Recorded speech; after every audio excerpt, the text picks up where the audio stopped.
Sometimes the greatest treasures are buried beneath what others call worthless. For 40 years, a rotting sternwheeler called the Mud-Lark sat stuck in riverbank mud, a monument to decay that every riverman ignored. When Elias River Rat Cole spent his last $2 on that condemned wreck, the waterfront laughed. They called him a fool, betting on how long before the boat collapsed and buried him. But Elias wasn't chasing glory, he just needed scrap iron to survive. What he found instead, hidden beneath 40 years of sludge in a secret smuggler's hold, would turn the dock's laughingstock into the man who owned them all. What treasure lay concealed in that rotting hull that no one thought to look for? Before we jump back in, tell us where you're tuning in from, and if this story touches you, make sure you're subscribed, because tomorrow I've saved something extra special for you. The Mississippi River town of Cypress Landing had seen better days, though you'd be hard-pressed to find anyone who remembered them. The docks stretched along the muddy waterfront like rotting teeth, weathered pilings leaning at angles that defied explanation. Morning fog rolled in thick as cotton, carrying the smell of river silt and yesterday's fish.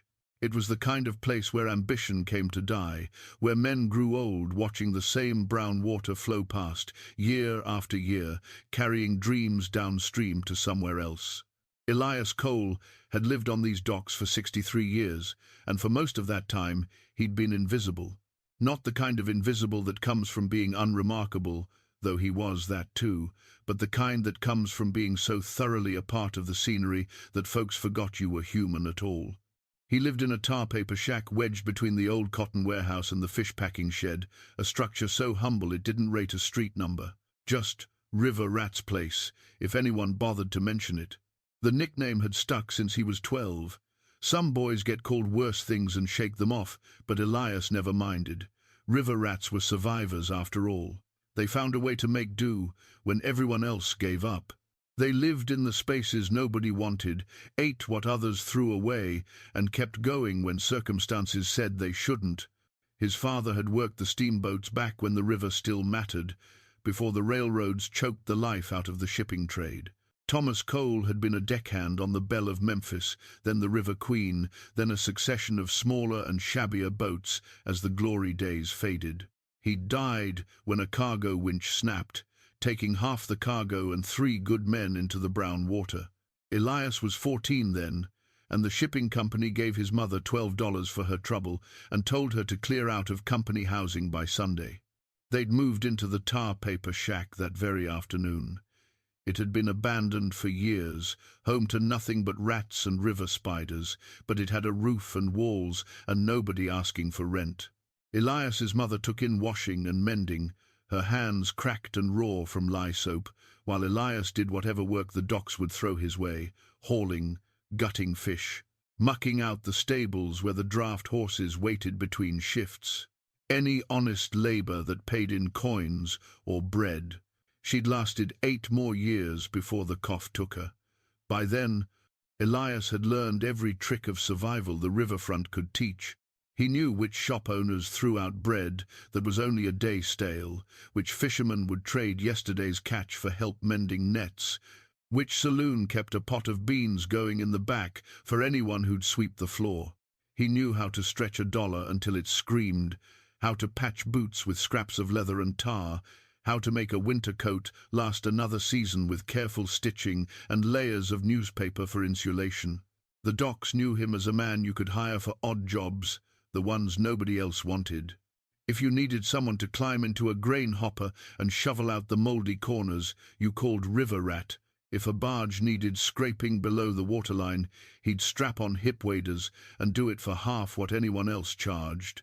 He fixed leaky roofs with salvaged tin, hauled away trash for pennies, and never complained about the work being beneath him because he'd never fooled himself into thinking he was above anything. The other men on the waterfront tolerated him the way you tolerate a stray dog, useful enough to keep around, not important enough to notice when he wasn't there. They'd share a smoke with him during lunch breaks, trade jokes about the shipping company bosses, but nobody invited him home for Sunday dinner. He existed in that comfortable middle distance where a man could be known without being seen, acknowledged without being included. Marcus Webb ran the Cyprus Landing Shipping Company from an office that overlooked the docks like a throne room. He was third-generation wealth, the grandson of a man who'd made a fortune moving cotton downriver before the war. The war had complicated things. Fortunes were lost, allegiances questioned, property seized and returned, and seized again, but the Webbs had survived by being just flexible enough in their loyalties to stay afloat. By the time Marcus took over, the glory days were long past, but enough remained to keep him comfortable in a way Elias would never understand. Marcus employed most of the men on these docks, and he knew it. He paid low wages, kept the work irregular enough that nobody could count on a steady income, and ruled through a careful balance of occasional generosity and constant threat. He'd been known to fire a man for looking at him wrong, but he'd also been known to slip an extra $1 to a worker whose child was sick. It kept everyone off balance, always trying to stay in his good graces, always aware that their livelihood hung on his whim. He had particular contempt for Elias. Maybe it was because Elias had never asked for favors, never groveled, never seemed to care whether Marcus noticed him or not. Or maybe it was simply that Elias represented everything Marcus feared, becoming a man with nothing, surviving on scraps, proof that all the money and power in the world couldn't completely insulate you from the knowledge that circumstances could change, that you could end up forgotten. There were others on the docks, of course. Jimmy Potts, who'd lost 3 fingers to a cargo hook and now worked the scales at the fish market, weighing catches with hands that shook from too much whiskey. Sarah Brennan, who sold coffee and hard rolls from a cart every morning, her voice hoarse from decades of shouting prices over the noise of the waterfront.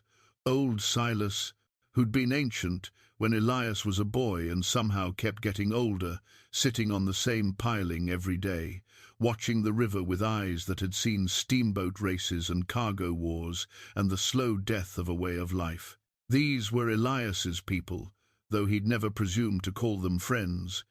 They inhabited the same world of scarcity and stubborn endurance, the same narrow margins between getting by and going under. They understood without saying that life was hard and getting harder, that the river didn't care about your struggles, that tomorrow would be pretty much like today unless something dramatic happened.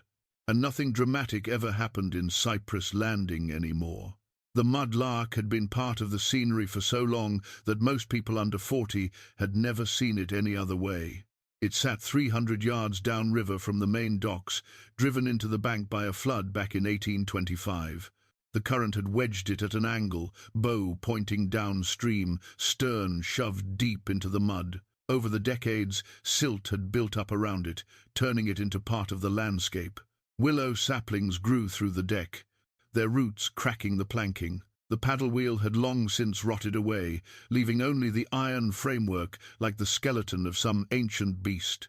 She'd been a sternwheeler packet boat once, running mail and passengers between Memphis and New Orleans. Not a glamorous vessel, working boats rarely were, but solid and reliable in her day.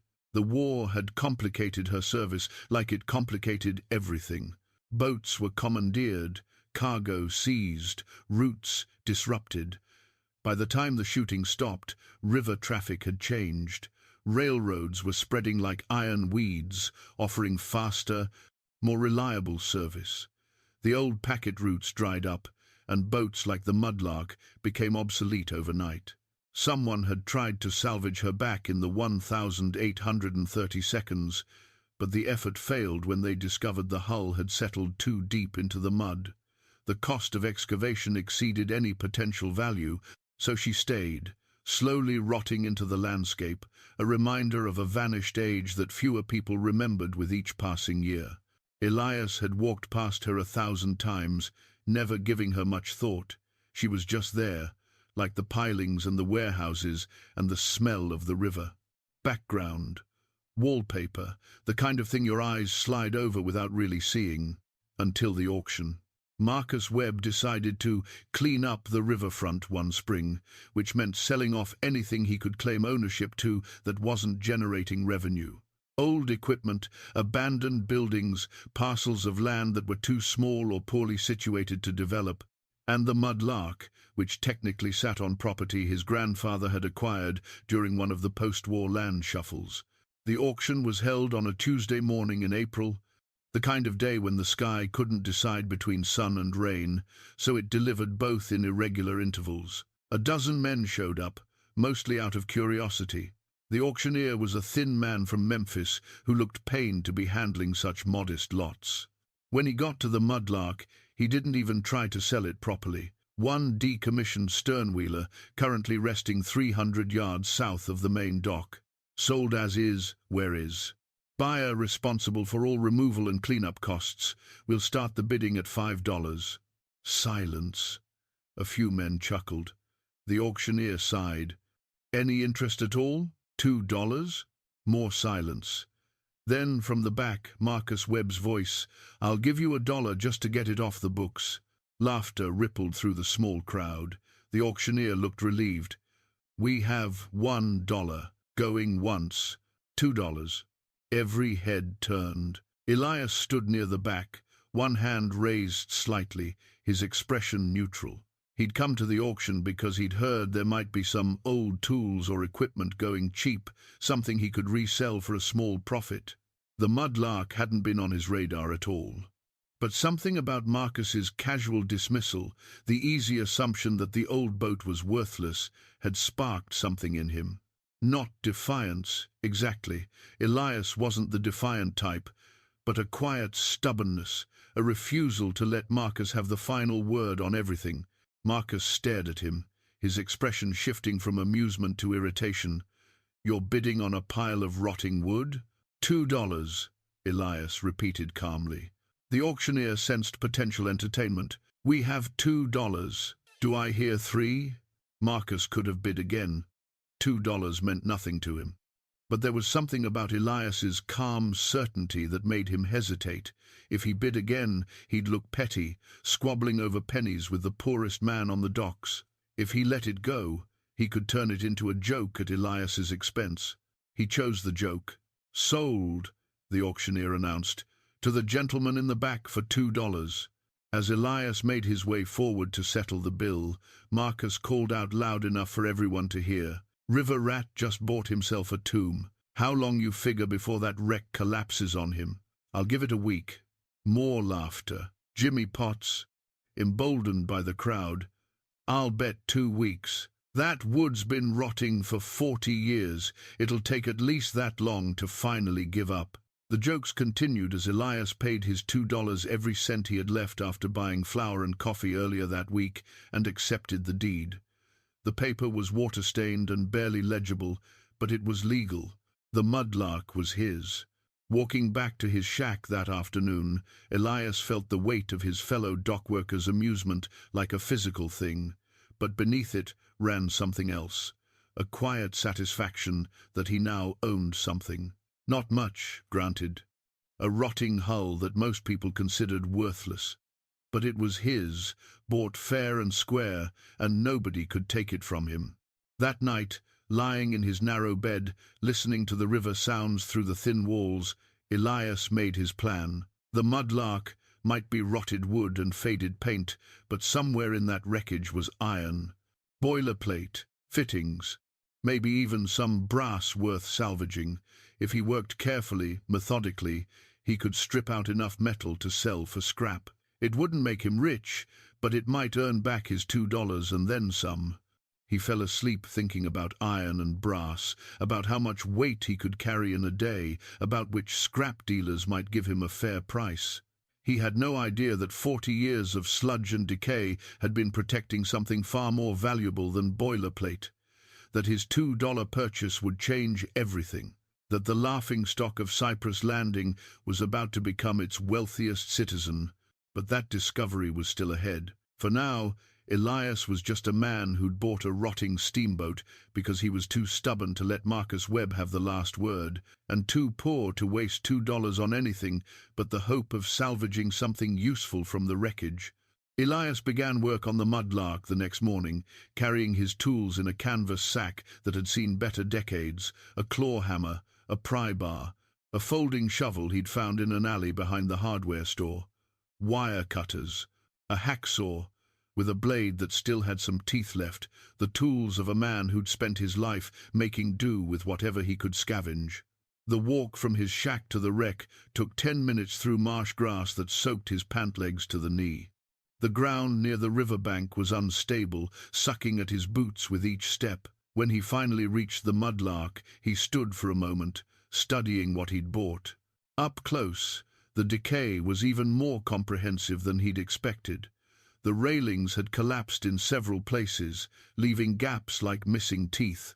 The pilot house had caved in completely, its windows long gone, roof timbers exposed to 40 years of weather. Moss grew thick on the north-facing side, and mushrooms sprouted from cracks in the deck planking.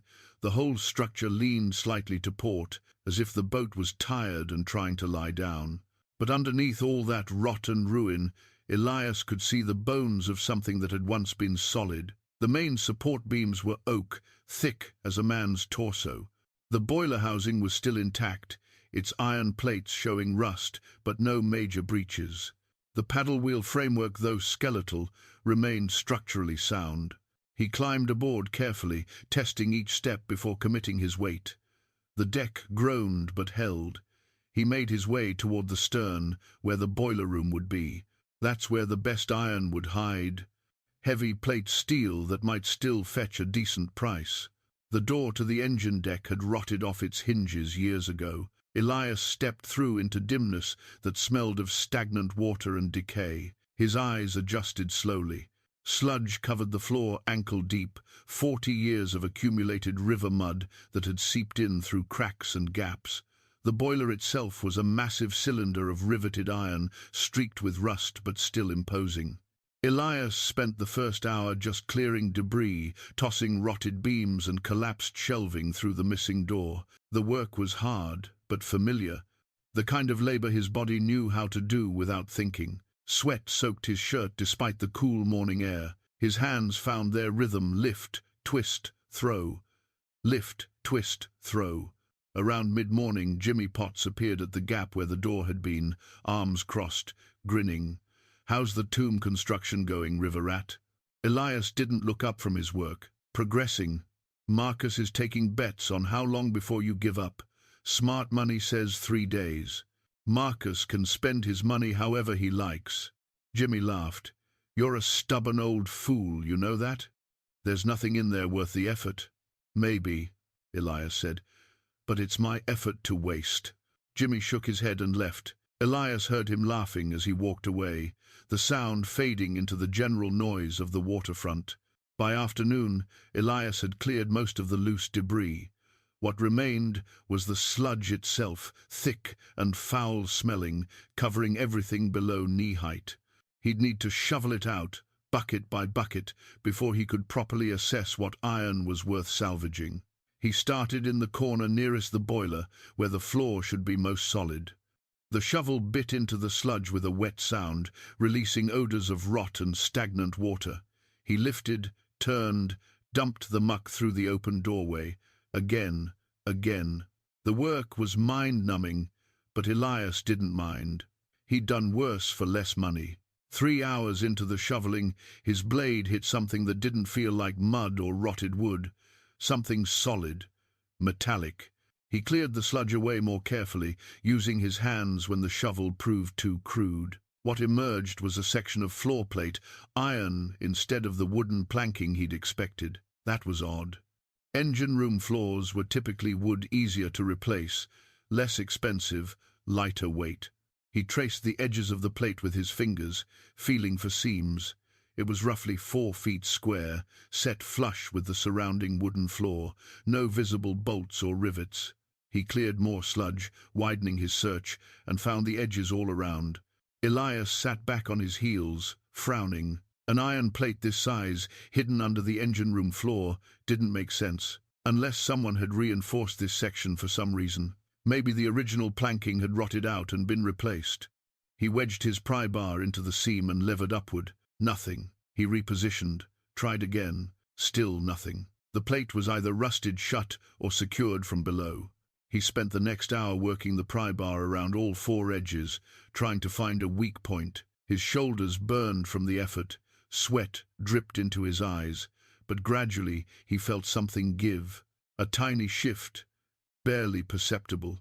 He worked the bar deeper into the gap, using it like a lever, putting his full weight into it. The plate resisted, then suddenly lifted with a grinding shriek of rust on rust. The smell hit him first. Not the expected odor of more river mud, but something drier, mustier. The smell of enclosed space and old air. Elias pulled the plate fully aside, setting it against the boiler housing, and looked down into darkness. A hole, maybe 6 feet deep, lined with iron on all sides. Not a design flaw, not a repair. A deliberate construction, a hiding place. His heart hammered against his ribs in a way that had nothing to do with physical exertion. He grabbed a piece of broken timber, wrapped it with an oily rag from his pocket, and lit it with a match. The makeshift torch flared, casting wavering light into the hidden compartment. Crates, wooden crates, stacked neat as military supplies, 20 of them, maybe more, in the shadows. Each about 2 feet long, a foot wide, sealed with what looked like tar or pitch, and next to them, canvas sacks with drawstrings, bulging with something heavy. Elias lowered himself into the compartment, torch held high. The crates bore no markings that he could see, no labels or stamps, but they'd been placed here deliberately, protected from the river by iron walls, sealed against moisture, hidden beneath a floor plate that looked identical to the surrounding decking. He set the torch in a crack between crates and examined the nearest canvas sack. The fabric was old, but surprisingly intact, protected by the dry environment. He loosened the drawstring and reached inside. His fingers touched metal. Cold, heavy, smooth. He pulled out a bar roughly the size of a brick. Gold. Even in the flickering torchlight, there was no mistaking it. The weight, the color, the way it seemed to hold light rather than reflect it. Elias stood very still, the gold bar in his hands, his mind struggling to catch up with what his eyes were seeing. This wasn't scrap iron. This wasn't salvage. This was a fortune.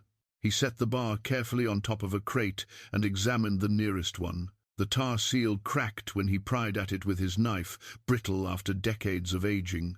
Inside, wrapped in oilcloth, were bundles of papers. He unfolded one carefully. Confederate Treasury bonds, printed on expensive paper, signed and sealed, promising the bearer payment in gold or silver. Worthless now, of course. The Confederate government had dissolved 60 years ago, its promises void. But the gold was real. The gold was current. Elias climbed out of the compartment slowly, his legs shaking. He sat on the edge of the iron-lined hole, staring down at the crates and sacks, trying to process what he'd found. Someone had hidden this here. During the war, probably, a Confederate officer or Treasury official, fleeing with what could be saved before the final collapse. The Mud-Lark would have been perfect, a working packet boat, unremarkable, able to move freely on the river before the Union blockades tightened completely. But then the boat had run aground in the flood, and whoever had hidden this fortune either died before they could return, or couldn't risk coming back once the war ended and Union authorities occupied the river towns. For 40 years this wealth had sat here, hidden, forgotten, protected by nothing more than mud and the assumption that a rotting wreck held nothing of value. Elias looked at his hands. They were trembling, not from fear or excitement, but from the sudden weight of possibility. With this gold, he could buy a real house, eat regularly, never worry about where the next dollar would come from. He could live like the men who'd mocked him for 63 years. He could buy Marcus Webb's entire shipping company if he wanted. The thought made him laugh, a single bark of sound that echoed strangely in the empty engine room, the laughingstock of Cyprus Landing, sitting on top of a Confederate fortune. He looked at the gold bar still resting on the crate. Then he carefully replaced it in the canvas sack, cinched the drawstring tight, and climbed out of the compartment. He positioned the iron plate back in place, then shoveled sludge over it until the seam disappeared completely. Nobody needed to know. Not yet. Not until he'd figured out what to do. That night, Lying in his narrow bed, Elias didn't sleep at all. His mind raced with possibilities and problems in equal measure. The gold was his. Legally, he'd bought the boat and everything in it, but claiming it openly would raise questions. Where had it come from?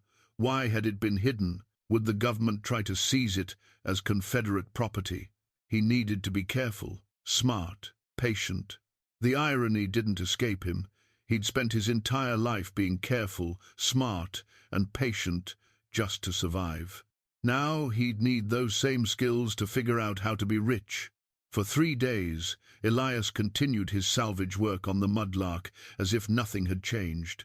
He showed up each morning with his canvas tool sack, cleared debris, shoveled sludge, and made a show of examining boiler plates and iron fittings. When Jimmy Potts or other dock workers stopped by to mock his progress, he responded with the same patient indifference he'd always shown. But everything had changed. At night, he lay awake making plans, discarding them, making new ones. The simplest approach would be to take the gold to a bank in Memphis or New Orleans, exchange it quietly, and live off the proceeds. But banks kept records. They asked questions. A man like Elias, showing up with Confederate gold bars, would attract exactly the kind of attention he couldn't afford. He could sell it piecemeal to different buyers, small amounts at a time, spreading the transactions over months or years. Safer, but slow, and it required trusting dealers who might rob him or report him to authorities. Or he could use it strategically, not to buy comfort, but to buy power. The kind of power that made questions disappear before they were asked. That thought kept circling back, persistent as river current. On the 4th morning, Elias made a decision. He would take 1 bar, just one, test the waters, see what was possible. He waited until afternoon when the docks were busy with a cargo shipment, everyone's attention focused on the work. Then he slipped into the Mud-Lark, uncovered the hidden compartment, and selected a single gold bar from one of the canvas sacks. He wrapped it in an old shirt, tucked it into his tool bag, and covered it with his shovel and pry bar. The walk back to his shack felt longer than usual. Every face he passed seemed suspicious, every glance a potential threat, but nobody paid him any attention. He was just river rat, same as always, invisible in his familiarity.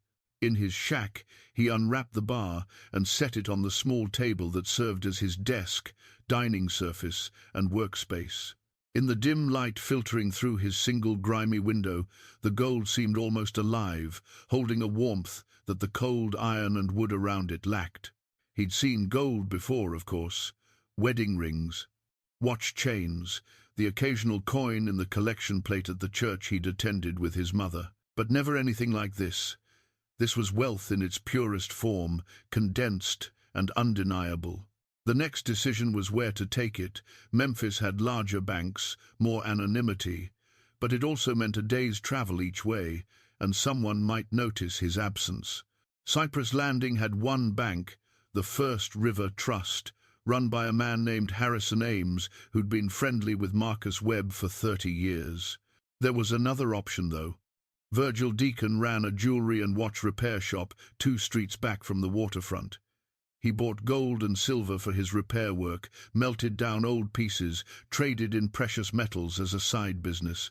He was known to be discreet, which in a river town meant he asked fewer questions than he probably should.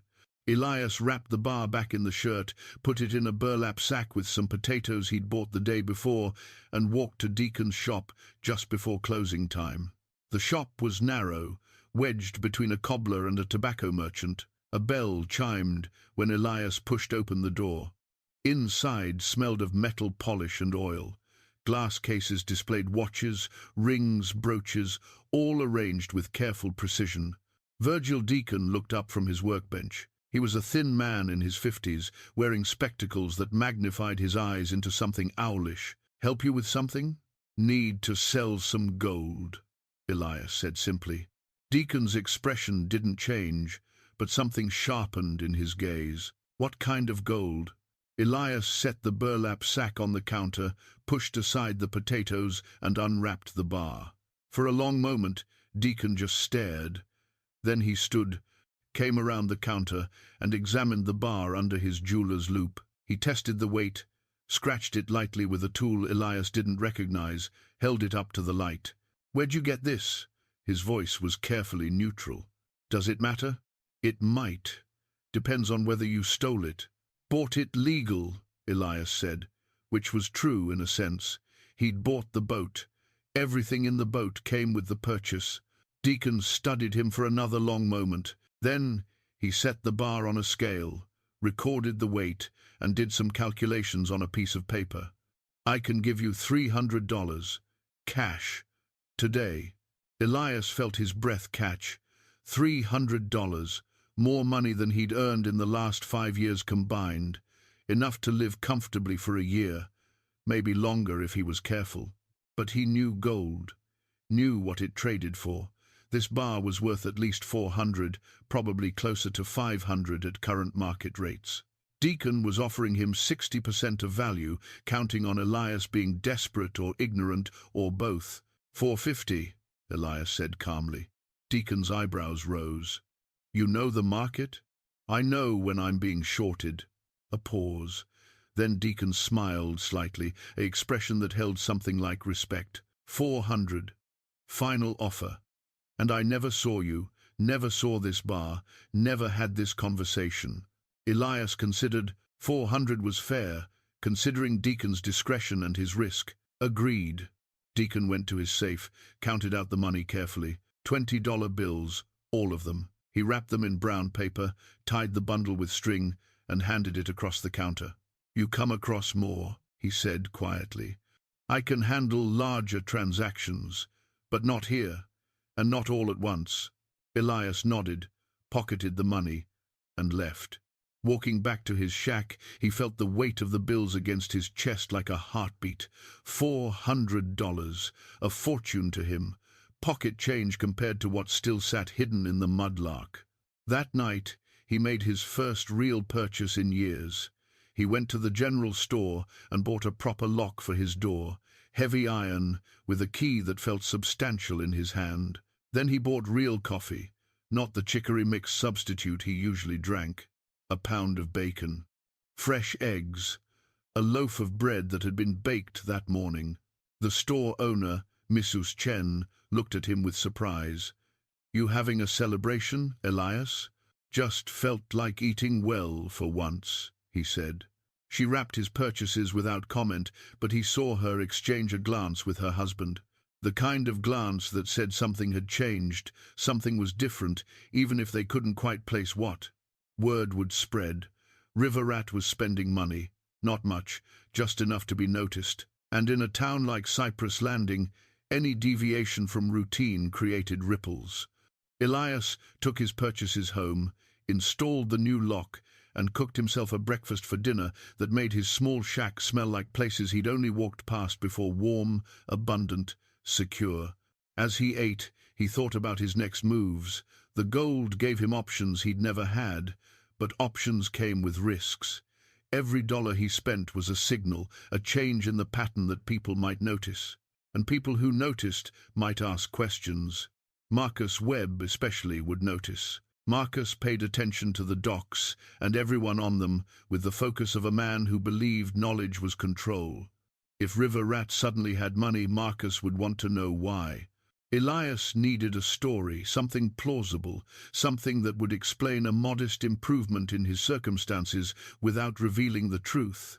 He thought about it while he washed his dishes, an act that felt almost luxurious with the knowledge that there was more food in the cupboard, that tomorrow's meal wasn't uncertain. The answer came to him as he dried the last plate. Salvage. He'd tell anyone who asked that he'd found some valuable brass fittings in the Mud-Lark, sold them for scrap, made a small profit. Nothing dramatic, nothing suspicious. Just enough to explain buying better food and fixing up his shack a bit. It was a good lie because it was mostly true. He was salvaging the Mud-Lark. He had found valuable metal. The only difference was what kind of metal and how much. As he settled into bed that night on sheets he'd bought along with the food, actual cotton sheets instead of the flour sacks he'd been using, Elias felt something he hadn't experienced in years. Not quite hope, more like possibility. The sense that tomorrow might be different from today, and that the difference might be good. Outside, the river flowed past in darkness, carrying its secrets and its commerce toward the Gulf. The Mud-Lark sat in her mudbank, protecting her hidden cargo for another night. And in his tar-paper shack, River Rat Cole slept the deep sleep of a man who'd survived 63 years of scarcity, and now, for the first time, had the means to do more than just survive. The question was what he'd do with those means, and whether he could navigate the complex waters of sudden wealth without drowning. Marcus Webb noticed within a week. Elias was repairing the roof of his shack when Marcus's shadow fell across the worksite. He looked down to find the shipping company owner standing in the muddy lane, arms crossed, expression unreadable. "Heard you had some luck with that wreck," Marcus said. Elias hammered in another nail before responding. "Found some brass fittings, sold them." "Brass fittings bought you new roofing tar? New boots?" Marcus gestured toward Elias's feet, where indeed a pair of sturdy work boots had replaced the newspaper-stuffed wrecks he'd worn for the past 3 years. "Sold enough brass to live a little better," Elias said evenly. "That a problem?" Marcus studied him with the intensity of a man who'd built his life on reading people. "Just interesting, is all. You spend 60 years scraping by on nothing, then suddenly you're buying new boots and real coffee. Makes a man curious about what else might be hidden in that old boat." "Nothing but rust and rot," Elias said. "The brass was luck. Rest is just hard work." "Luck," Marcus repeated, his tone suggesting he didn't believe in such things. "Well, enjoy it while it lasts. Luck has a way of running out on men like you." He walked away, but Elias felt the weight of that conversation long after Marcus disappeared. The shipping company owner's curiosity was dangerous. Men like Marcus didn't ask questions out of friendly interest. They asked because they were calculating angles, looking for leverage, figuring out how to turn someone else's fortune into their own. Elias needed to be more careful. The improvements to his life had to stay modest, spread out over time. No dramatic changes, nothing that would make Marcus dig deeper. But it was hard to go back to poverty when you knew you didn't have to. That afternoon, Sarah Brennan stopped by with her coffee cart. She'd been rolling it past his shack for 20 years, rarely stopping because Elias rarely had money for coffee. Today she lingered, studying the new tar on his roof. "Heard you got lucky with some salvage," she said, pouring him a cup without asking. "On the house. Figure you can afford to pay it forward next time." Elias accepted the cup, grateful. Sarah had always been kind in small ways. The kind that didn't cost her much, but meant everything to someone who had nothing. Appreciate it. "Marcus was asking about you at the diner this morning," she said casually, but her eyes were serious. "Wanted to know if you'd been spending unusual amounts, if anyone had seen you with money." "What'd you tell him?" "That you bought some decent food and fixed your roof. Nothing criminal about that." She paused. "He doesn't like things he can't control, Elias. You be careful." After she left, Elias sat on his front step, sipping the coffee, real coffee, rich and dark, and thinking about what careful meant now. Before the gold, careful meant keeping your head down, staying invisible, never drawing attention. Now, careful meant something more complex. It meant managing perception, controlling information, staying one step ahead of people who had resources he couldn't match, unless he matched them. The thought hit him like cold water. Why was he still thinking like a poor man? He had enough gold in that compartment to buy Marcus's entire operation 10 times over. The problem wasn't resources, it was mindset. He'd spent 63 years learning to be small, to take up as little space as possible, to survive on the margins. That instinct ran deep, programmed by decades of necessity. But those rules didn't apply anymore. He just needed to learn new ones. Over the next few days, Elias experimented with small acts of generosity. He paid Jimmy Potts to help clear debris from the Mud-Lark, giving the man a fair wage for a day's work. He bought bread and cheese from Mrs. Chen, and left it on old Silas's piling, anonymously. He paid a month's rent in advance on his shack to the landlord who'd been letting him slide for years on deferred payments. These weren't dramatic gestures, but they changed something in the social fabric of the docks. People started seeing him differently, not as River Rat, the joke who lived on scraps, but as Elias Cole, a man who'd had some luck and was sharing it around. The shift was subtle but real. Men nodded to him who'd looked through him before. Sarah started stopping by regularly with coffee. Even Jimmy, usually quick with a cutting remark, treated him with something approaching respect. But not everyone welcomed the change. Marcus Webb called him to the shipping company office on a Thursday morning. The summons came through one of the dock foremen, delivered with a tone that suggested refusal wasn't an option. Elias climbed the stairs to the office overlooking the waterfront, aware that this conversation would determine much about his immediate future. Marcus sat behind a large oak desk, the kind of furniture that announced importance. Behind him, windows overlooked the docks, giving him a view of everything that happened in his domain. "Sit," Marcus said, not looking up from papers he was signing. Elias sat in the simple wooden chair across the desk, the kind you'd give to someone you wanted uncomfortable.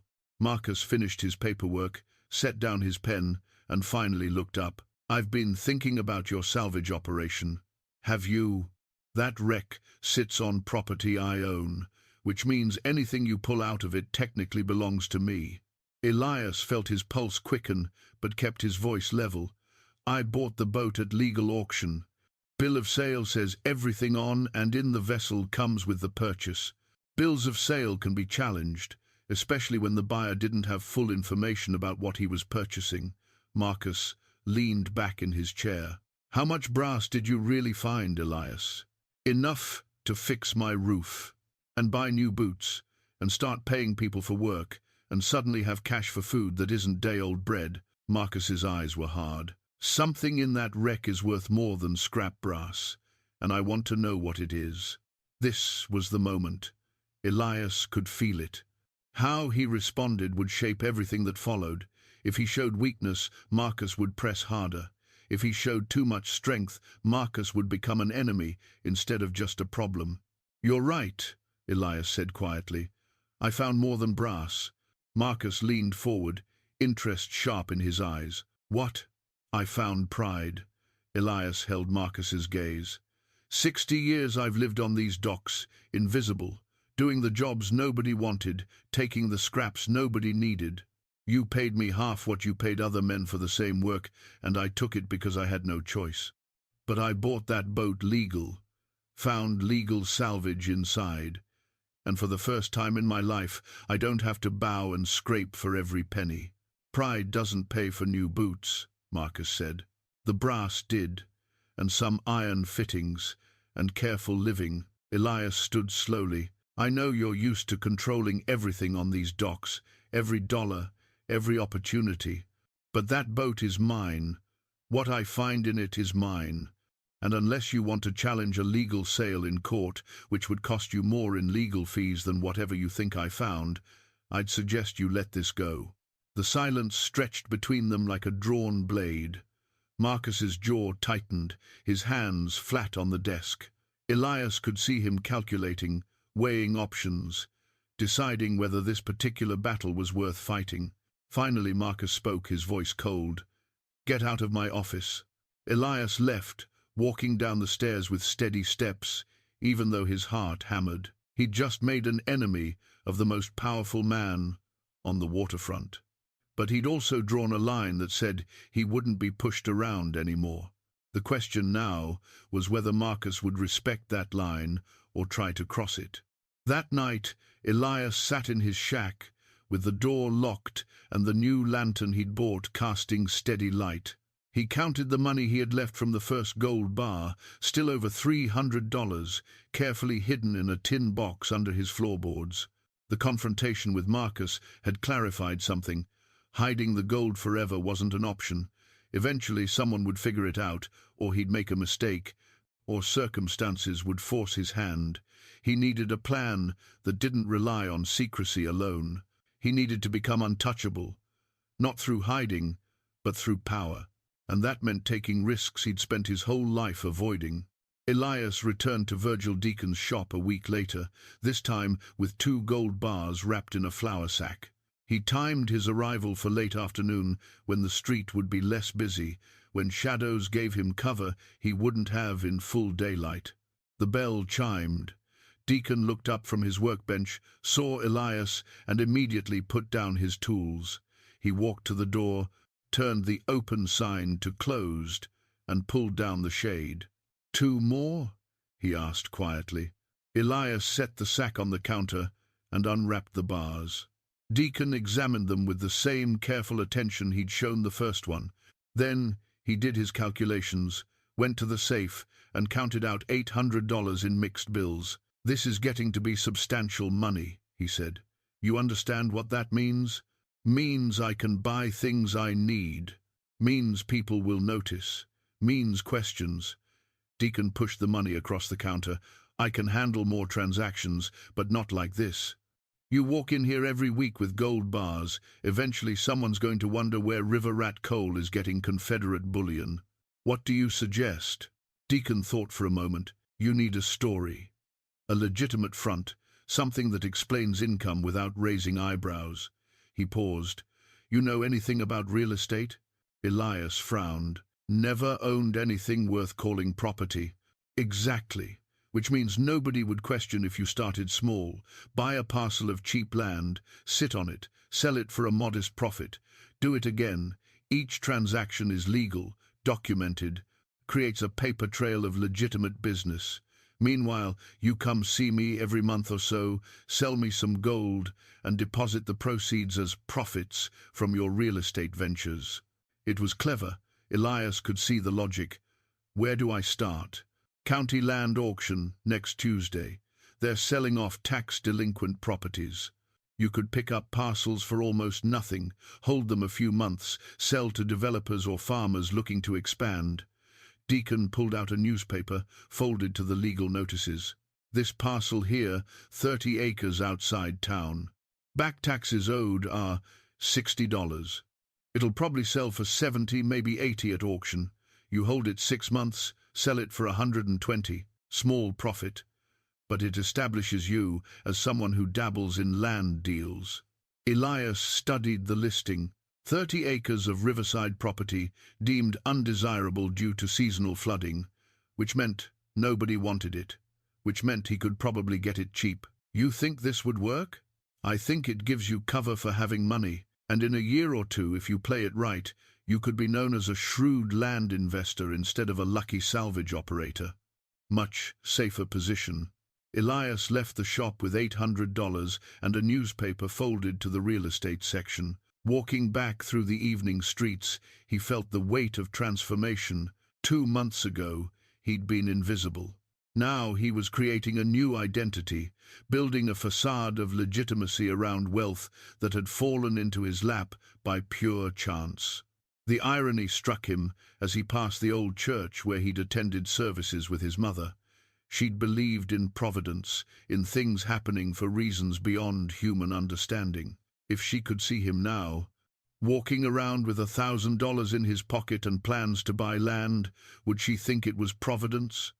Or would she warn him that easy wealth came with hard consequences?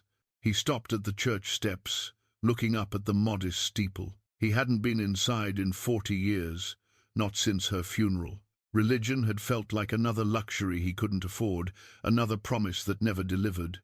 But standing there now, he wondered if maybe she'd been right about some things, that life had patterns, that struggle had purpose, that everything, even suffering, led somewhere.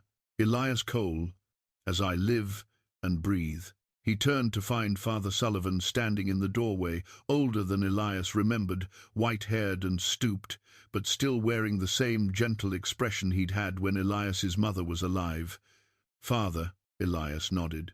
"Haven't seen you in these parts for a long time." The priest came down the steps slowly, using a cane for balance. "Heard you had some luck with that old steamboat." "Some," Elias admitted. "Good. Your mother would be pleased to know you're doing better." Father Sullivan smiled. "She worried about you those last years." Worried you'd spend your whole life struggling, never catching a break. The words hit harder than Elias expected. She said that?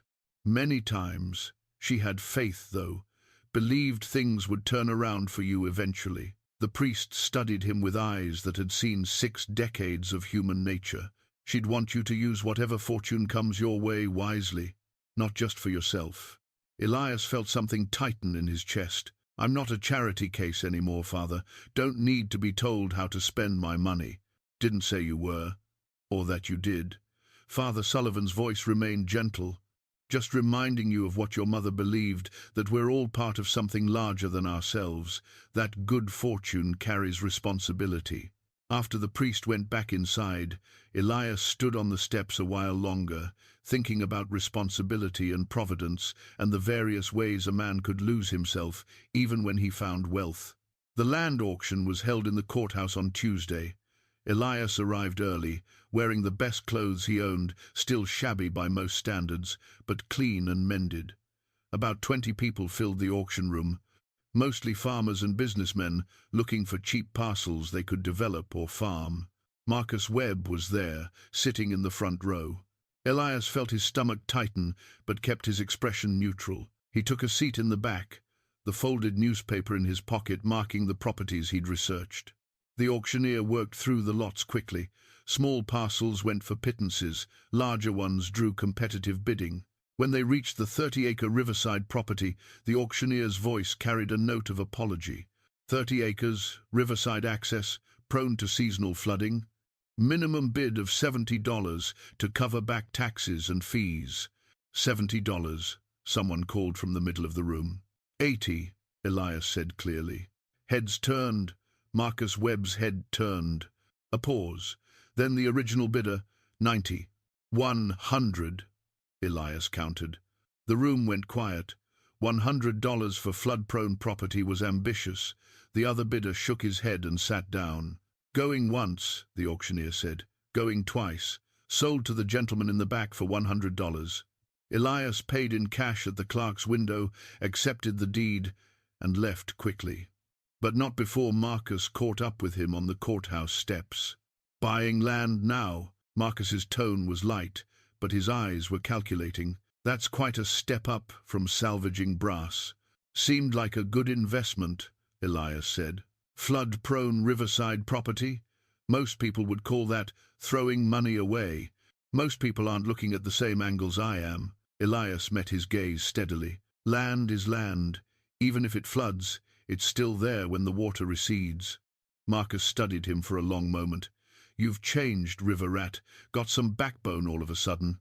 Makes me wonder what else changed besides your finances. Maybe I just got tired of being invisible. Visible means people pay attention. Pay attention means they ask questions. Marcus stepped closer, voice dropping. Whatever you found in that wreck, it's going to come out eventually. Secrets always do. And when it does, I'll be there to take my share. There's nothing to share, Elias said, just salvage and smart investing. Marcus smiled, cold and predatory. We'll see. That night, Elias spread the land deed on his table and studied it by lamplight. 30 acres of riverside property, legally his.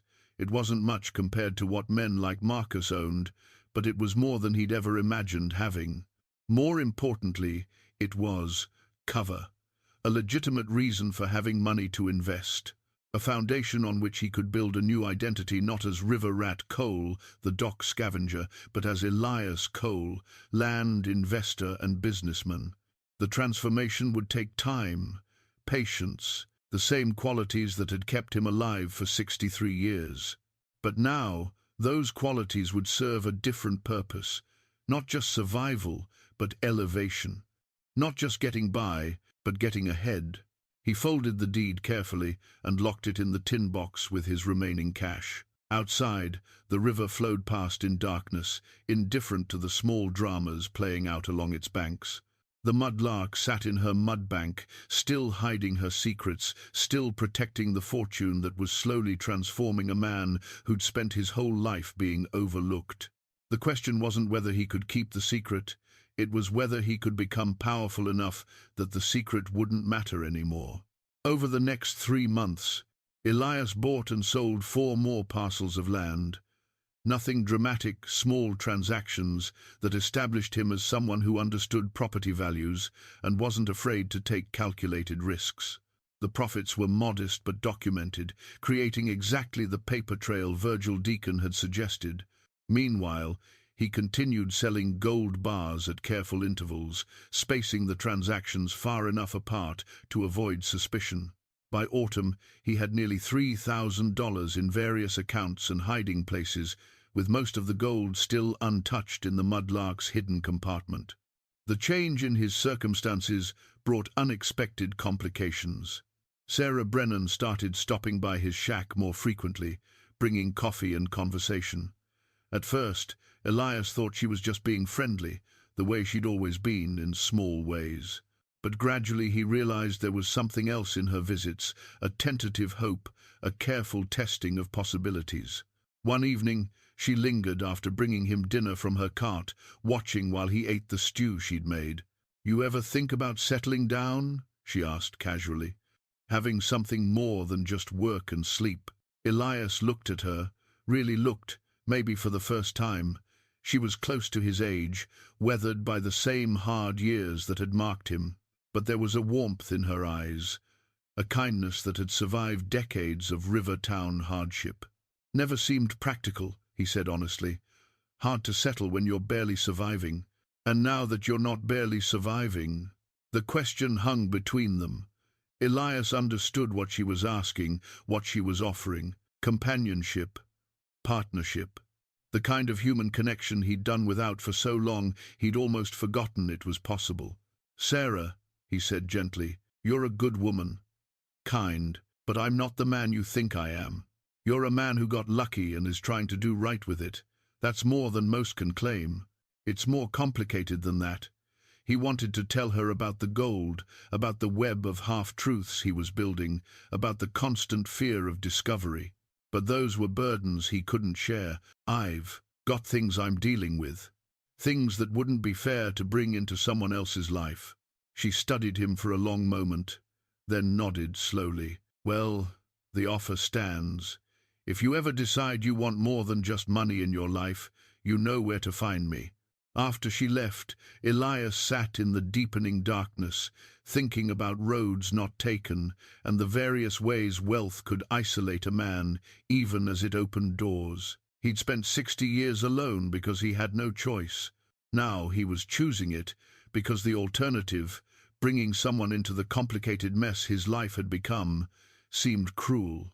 But the loneliness felt different now, sharper, like something lost instead of something never had. The next morning brought a different kind of complication.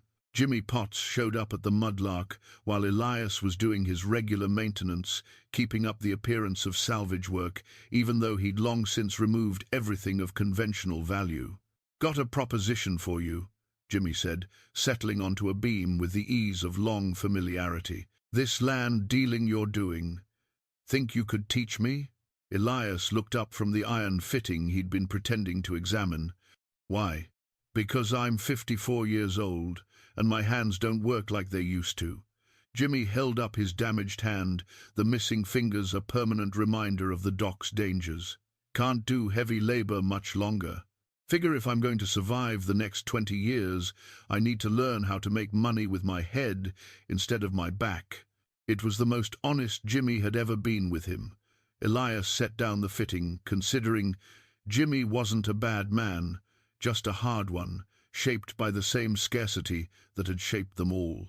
Teaching him about land dealing wouldn't cost Elias anything, and it might actually help someone who needed it. "It's not complicated," Elias said. "You find property nobody wants, buy it cheap, hold it until someone needs it, sell for a modest profit. The trick is knowing what land will matter eventually." "How do you know that?" "You pay attention. Where's the town growing? What businesses are expanding? Where are the railroads planning to run new lines?" Elias gestured toward the river.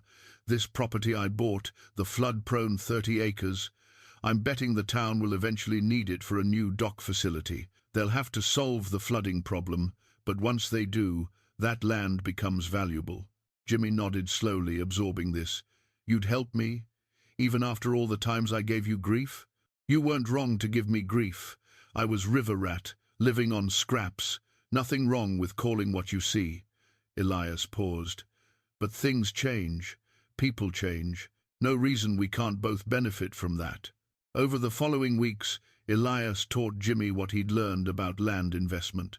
They'd meet at Sarah's coffee cart, spreading county maps and auction notices across the rough wooden boards, talking about parcels and prices and timing. Jimmy was a quick study, his mind sharp despite years of physical labor. Other dockworkers started to notice, not just the meetings, but the change in how Jimmy and Elias interacted. The old mockery faded, replaced by something more like respect. And as word spread that Elias was willing to share his knowledge, others started approaching him with questions. It was old Silas who named what was happening, sitting on his piling one afternoon while Elias walked past. "You're becoming someone," the old man said, his voice rough as driftwood. Elias stopped. "Just trying to get by." "No, getting by is what you did before. This is different." Silas gestured at the docks, the river, the whole struggling town. "You're becoming someone who matters, who changes things. Dangerous how? Because mattering means people depend on you, and people who depend on you expect things, and when you can't deliver what they expect, they turn." Silas fixed him with eyes that had seen too much. "Marcus Webb matters. Look at how he lives, always watching his back, always worried about challenges to his power. You sure you want that life?" The question stayed with Elias long after he walked away. Did he want to matter, or did he just want to be comfortable? There was a difference, and he was beginning to understand that the gold forced a choice. He couldn't just use it to make himself comfortable and stay invisible. The money demanded visibility. Investment demanded interaction. Change demanded conflict. That night, Elias made his fourth trip to Virgil Deacon's shop, this time with 3 gold bars. The transaction was smooth, practiced. Deacon counted out $1,200 without comment. But as Elias turned to leave, the jeweler spoke. "You know Marcus Webb came to see me last week." Elias stopped. What did he want? Asked if I'd been buying gold. Asked if I knew where it might be coming from. Deacon's expression was neutral.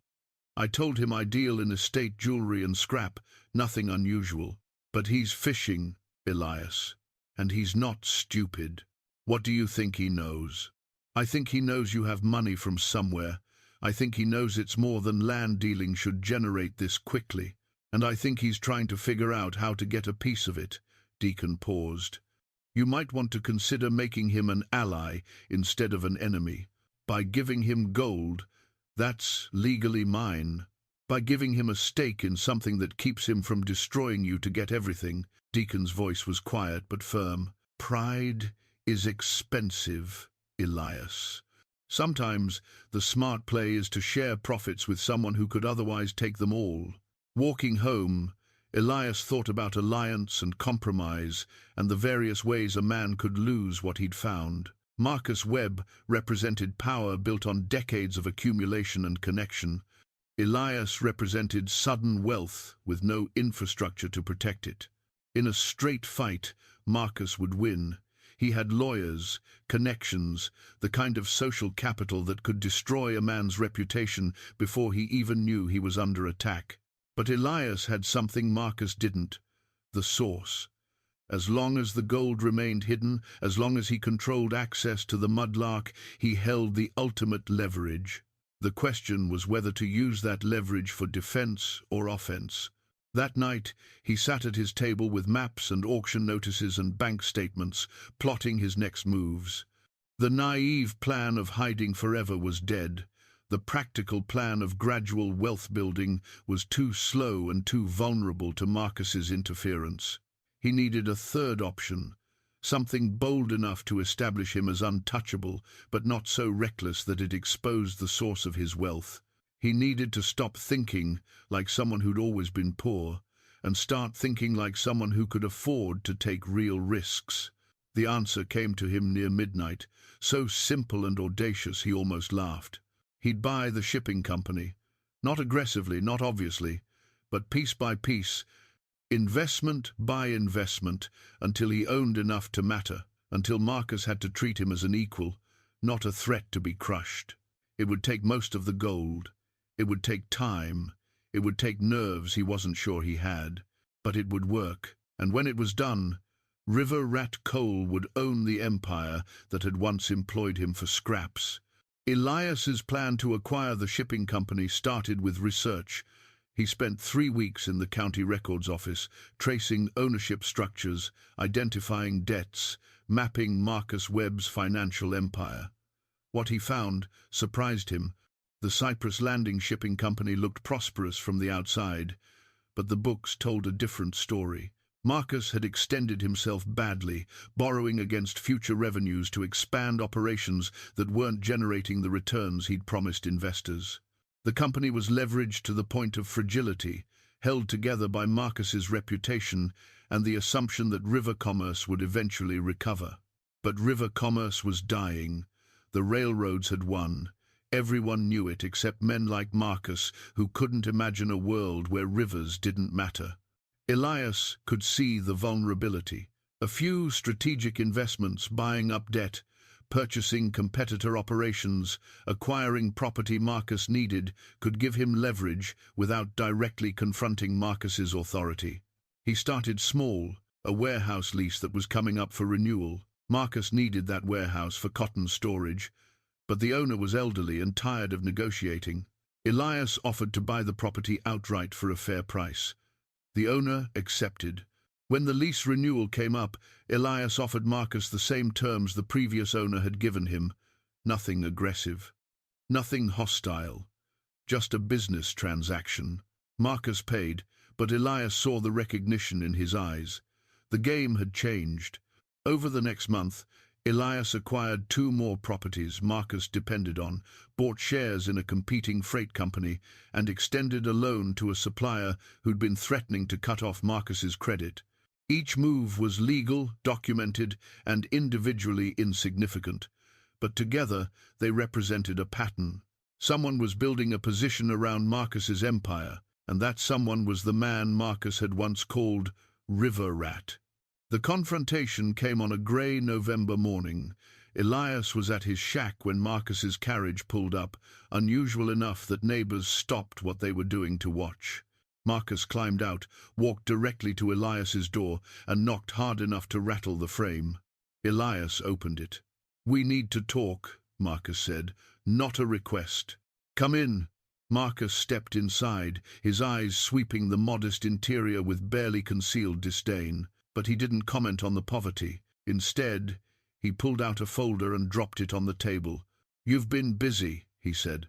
3 properties I need. Shares in River Freight Consolidated. A loan to Canton Supplies that gives you effective veto power over their business with me. He leaned forward. "What's your game?" "No game. Just investments. Don't play stupid with me." Marcus's voice was tight with controlled anger. "You're maneuvering around my business like someone with a strategy. Where is this money coming from?" This was the moment Elias had been both dreading and anticipating. The moment when the facade either held or collapsed. He met Marcus's eyes steadily. "I found more than brass in the Mud-Lark." Marcus went very still. "How much more?" "Enough to make me a player instead of a pawn. Confederate gold." It wasn't a question. Marcus sat down slowly, his anger shifting into something more calculating. "You found Confederate Treasury gold. I found assets. What they were originally doesn't matter.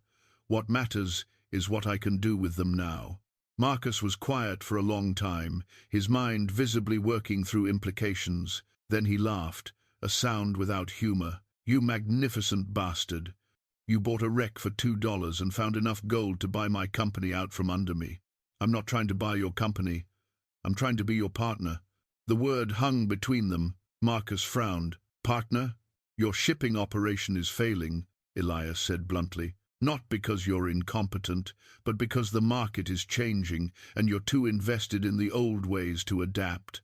I have capital. You have infrastructure and expertise. Together, we could actually make something that survives what's coming. Why would I partner with you when I could just expose your gold and claim it was hidden on my property? Because it wasn't hidden on your property.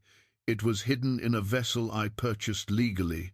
Any court would uphold my ownership. Elias paused.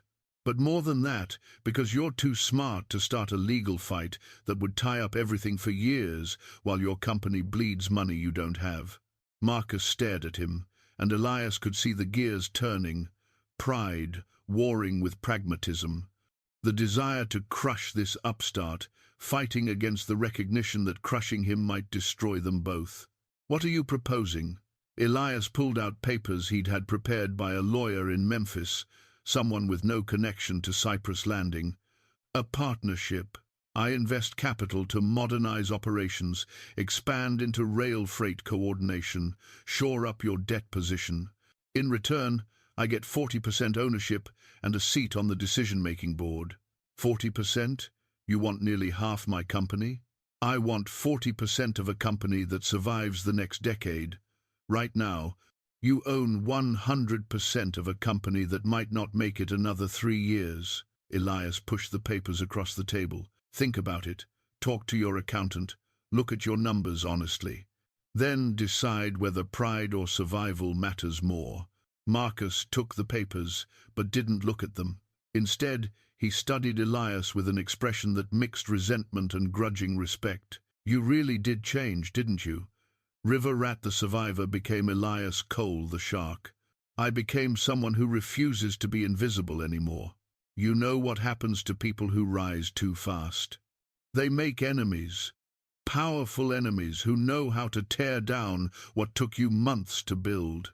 Let them try, Elias said quietly. I've survived worse than powerful enemies. I've survived being nobody. After Marcus left, Elias sat at his table, hands shaking slightly from adrenaline.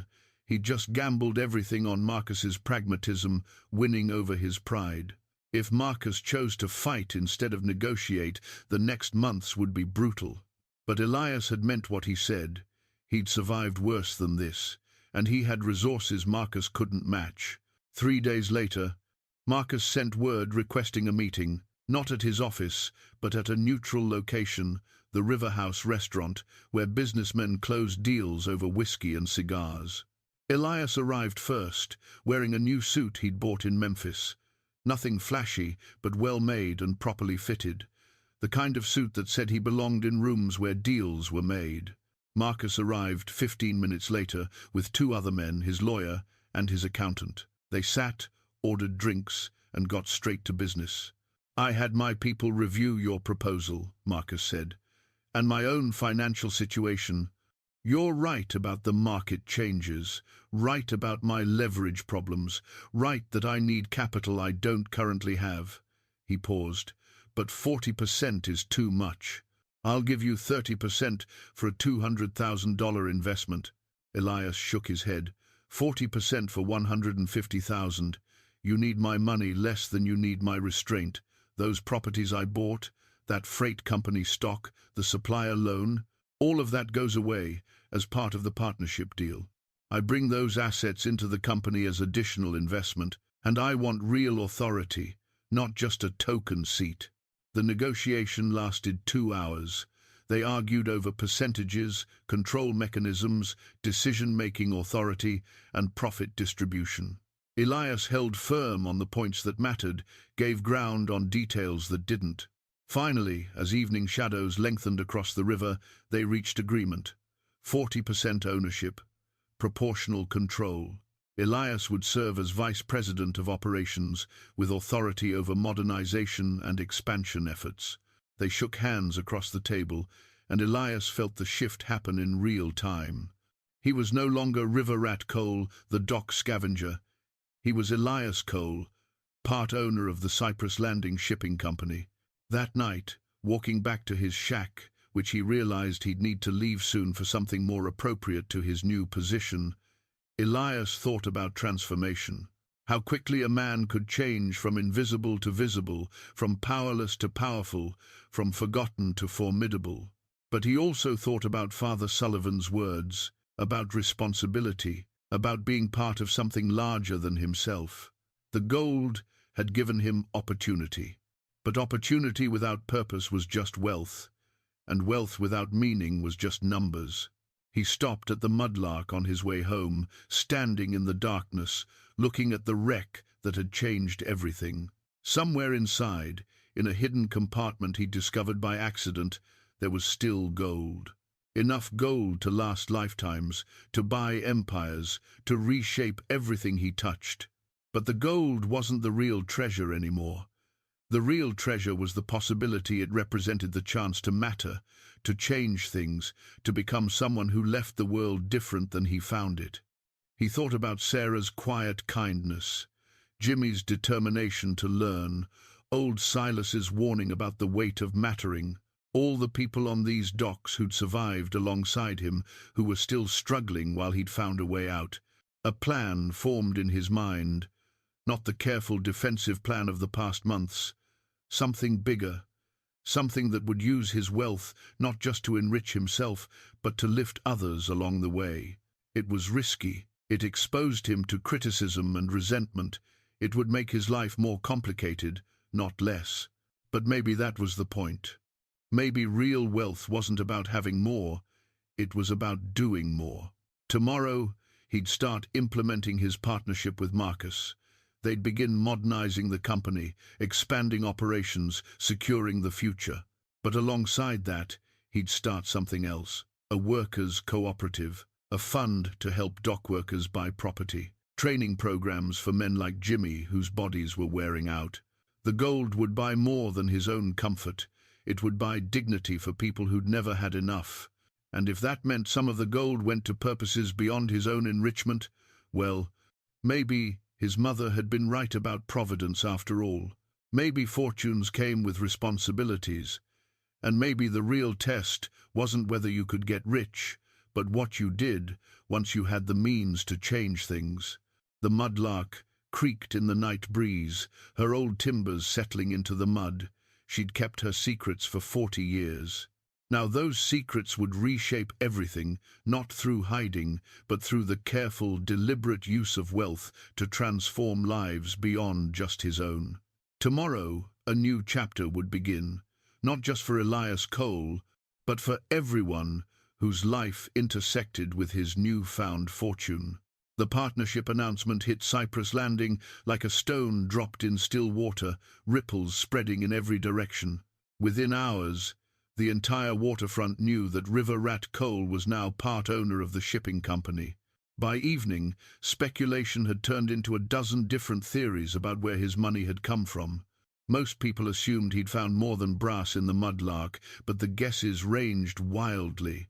Some said railroad bonds, others claimed silver bullion. A few whispered about pirate treasure, which was romantic but implausible this far from the ocean. Nobody guessed the truth, which was exactly what Elias needed. The transition wasn't smooth. Marcus's existing management team resented the intrusion, viewing Elias as an upstart who'd bought his way into authority he hadn't earned. Foremen who'd been taking orders from Marcus for decades balked at answering to a man who'd been shoveling trash for pennies just months earlier. Elias expected this. What he didn't expect was how deeply the resentment ran, or how creatively people could sabotage change while maintaining plausible deniability. Equipment went missing. Shipments were delayed through miscommunication. Workers showed up late or not at all, citing illnesses that seemed suspiciously timed to disrupt Elias's new operational procedures. Marcus, to his credit, backed Elias publicly, but privately, he made it clear that Elias needed to win over the men himself. "You can't buy respect," Marcus told him during their first operational review. "You have to earn it, and these men don't care about your money. They care about whether you understand their work." So Elias did something that surprised everyone, including himself. He went back to the docks, not as an owner, but as a worker. For 2 weeks, he worked alongside the men loading cargo. He hauled crates, operated winches, mucked out warehouses, and did all the jobs he'd done for 60 years before the gold. But this time, he did them while also explaining his vision for the company's future. "The river trade is dying," he told a group of stevedores during a lunch break. "Not because we're doing anything wrong, but because railroads are faster and more reliable. We can't compete with that directly, but we can adapt." "How?" asked one of the older workers, a man named Dutch, who'd been skeptical of Elias from the start. "By becoming a coordination hub. We handle cargo transfers between river and rail. We specialize in goods that need temporary storage, customs processing, redistribution. We use the river for what it's good at, moving bulk goods short distances, and stop trying to compete with rails for long-haul freight." "That means fewer jobs," Dutch said flatly. "In the old model, yes. But in the new model, we need more specialized workers.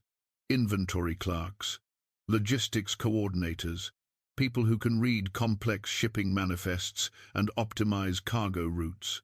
Elias paused. "I'm proposing training programs. We teach current workers new skills, pay them during training, transition them into positions that will exist in 10 years, not disappear." The skepticism didn't vanish, but it softened. Men who'd expected Elias to simply impose his will found instead someone willing to sweat alongside them and explain his reasoning. The breakthrough came during a crisis. A major shipment of machine parts needed to transfer from riverboat to rail within a 4-hour window, or the buyer would cancel the contract. The existing foreman, still resentful of Elias's authority, had scheduled insufficient workers to handle the transfer in time. When Elias discovered the problem 2 hours before the deadline, he didn't panic or blame. Instead, he grabbed a dolly and started moving crates himself. Then he called in every favor he'd built up over the past weeks, pulling workers from other tasks, reorganizing the warehouse on the fly, and personally operating the loading crane when the regular operator claimed he was too sick to work. They made the deadline with 11 minutes to spare. Afterward, Dutch approached Elias in the warehouse, both of them exhausted and soaked with sweat. "That crane work," Dutch said. "Where'd you learn to operate like that?" "I've worked every job on these docks at some point," Elias said, "including the ones nobody wants." Dutch studied him for a moment, then nodded slowly. Word of the incident spread. The narrative shifted. Elias wasn't just a lucky man who'd bought his way into power. He was someone who understood the work because he'd done it, who was willing to get his hands dirty when it mattered, who saw workers as assets to invest in rather than costs to minimize. The resistance didn't disappear entirely, but it eased enough for Elias to begin implementing real changes. He started the training programs he'd proposed, hiring a former rail logistics manager to teach workers how modern freight coordination worked. He bought new equipment that made dangerous jobs safer, reducing injuries and lost work time. He instituted a profit-sharing plan that gave workers a stake in the company's success. And quietly, using gold sold through Virgil Deacon's careful facilitation, he established a fund to help dock workers buy property. Nothing dramatic, small loans at fair interest rates, enough to turn renters into owners, to give families security they'd never had. Jimmy Potts was the first to benefit. Elias helped him buy a small house 2 streets back from the waterfront, a modest place but solid and his own. The gratitude in Jimmy's eyes made Elias uncomfortable, but also purposeful. "You didn't have to do this," Jimmy said, holding the deed like it might evaporate. "I remember what it's like to have nothing," Elias replied, "and I remember the people who helped me when they didn't have to. Sarah, giving me coffee when I couldn't pay. You, sharing your lunch even when you were hungry. Old Silas, teaching me which jobs to take and which bosses to avoid." He paused. "This isn't charity. It's investment in people I know will do right by it." As word of the fund spread, something shifted in how people viewed Elias. He wasn't just the former river rat who'd gotten lucky. He was becoming someone who used his luck to create opportunities for others. But success brought new problems. One afternoon, Marcus called Elias to his office, his expression grave. We have a situation. A railroad syndicate from Street Lewis had made an offer to buy the Cyprus Landing Shipping Company. The price was substantial enough to make Marcus wealthy beyond his current comfortable status. And the offer came with a threat barely disguised as opportunity. Accept, or they'd build a competing facility that would drive the existing operation out of business. They're serious, Marcus said. They have the capital and the political connections to do it. If we refuse, they'll build a massive transfer hub 10 miles upriver, undercut our prices, and wait for us to collapse. Elias read through the offer documents carefully. The numbers were impressive, but the terms were predatory. The syndicate would keep current management for 6 months, then replace everyone with their own people. Workers would lose their positions, training programs would be cancelled, the profit-sharing plan would disappear. Everything he'd built would be dismantled for efficiency and profit margins. "What do you want to do?" Elias asked. Marcus leaned back in his chair, looking older than his years. 10 years ago, I'd have fought them. But I'm tired, Elias. I've been fighting market changes, fighting debt, fighting the slow death of everything my grandfather built. This offer is a graceful exit. And the workers? The people who depend on this company? They'll find other work. That's how business works. Companies rise and fall. People adapt. Elias thought about Jimmy in his new house. Dutch learning logistics coordination. Sarah's smile when she heard about the profit-sharing plan. All the men and women who'd started to believe that maybe life could be better than just surviving. "I want to buy you out," he said. Marcus blinked. "What?" "You're 60%. I want to buy it. Full price, what the syndicate is offering for the whole company. You get your graceful exit, but the company stays independent." "You have that kind of money?" Marcus's skepticism was evident. "I can get it. From your mysterious salvage operation?" Marcus shook his head. "Elias, we're talking about $600,000. That's beyond lucky finds. That's serious wealth." "I found serious wealth," Elias said simply. "The question is whether you'd rather sell to me or to people who'll destroy everything we've built." Marcus was quiet for a long time, studying Elias with an intensity that felt like an examination. "If I sell to you," he finally said, "you'll need to disclose the source of your funding. Banks will require it. The syndicate will challenge it. You can't hide behind vague salvage claims at this level." Elias had known this moment would come. The moment when staying hidden became impossible. "I'm prepared for that." "Are you?" Marcus leaned forward. "Because once you declare significant Confederate gold holdings, every treasure hunter, tax agent, and legal shark in 5 states will be asking questions. Your life will never be private again. Then it won't be private, but it'll be mine. And this company will be mine to run the way it should be run, for the benefit of people who work it, not just people who own it." Marcus smiled slightly. "You've changed more than I thought possible. River rat Cole becoming a radical capitalist with socialist sympathies. Your mother would be proud." "My mother would tell me I'm being reckless." "You are being reckless. But maybe that's what this moment needs." Marcus pulled out a fresh sheet of paper. "Let me draw up terms. We'll need lawyers, accountants, documentation. It'll take weeks to finalize. And you'll need to start the disclosure process immediately." "I understand." As Elias left the office, he felt the weight of what he'd just committed to. Full disclosure meant admitting to 40 years of hidden Confederate gold. It meant legal battles, publicity, scrutiny from authorities who might try to claim the treasure belonged to the government or required special taxation. But it also meant no more hiding, no more carefully managed half-truths, no more living in fear that someone would discover what he'd found. That evening, he went to the Mud-Lark one final time before the disclosure. He stood on the rotting deck, looking at the vessel that had transformed his life. Tomorrow, he'd begin the legal process that would make the gold official. Lawyers would document everything, accountants would assess value, Agents would verify authenticity. The secret that had protected him for months would become public knowledge, and he'd have to face whatever consequences came with that revelation. But as he looked across the river at the docks, the warehouses, the town that had ignored him for 63 years, Elias felt something unexpected, not fear, but anticipation. He'd spent his whole life being invisible, insignificant, safely hidden in poverty.